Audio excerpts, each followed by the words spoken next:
where do you think is the one area that people need to pay special attention to make sure they get that part right? In the manufacturing industry, it's particularly important because they only have a handful of people who are tech savvy because they've been on a system from 30 years ago. No one really knows how to use typical software. There's some people that just struggle with Outlook in that industry, which is okay. It's just where they're at. But the most experienced people will say that the most important thing is on change management.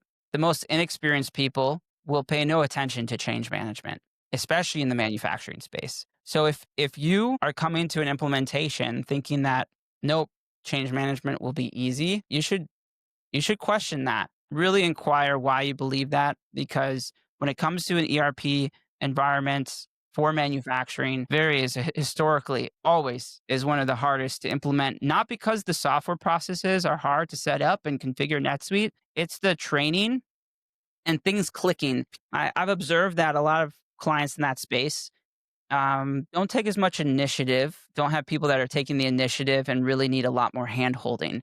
And that can slow the process down. And it's just they have a further gap on their technical abilities within understanding business processes and how they relate to software. And that is the gap, the delta that slows down projects and makes them harder. So that's why I like to focus on it is training, but also assessing their ability, even on the sales evaluation. I like to have a conversation and gauge, but like I can tell whether a client's team is tech savvy or not.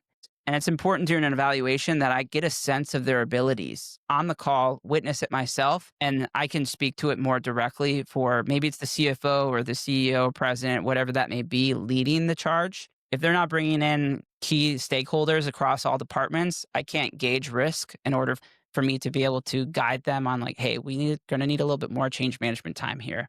Um, that's probably something that I've seen happen is where we don't have the key stakeholders in those departments throughout the demonstrations, throughout the evaluation, and it really can impact the implementation. Yeah.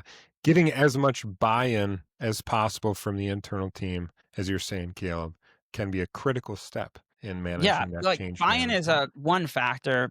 There's really a couple factors. There's buy-in so that people are excited for the change, which helps them be motivated to make the change. But there's the other part is whether they even have the abilities in the first place, even if they have the right attitude. You can have the right attitude and the ability to be someone who's excited for change, but that person who's excited to change and can work through the challenges of change, the frustrations of change with a positive attitude and have the technical ability to actually be able to do it, that's that secret sauce, all those factors together. Yeah.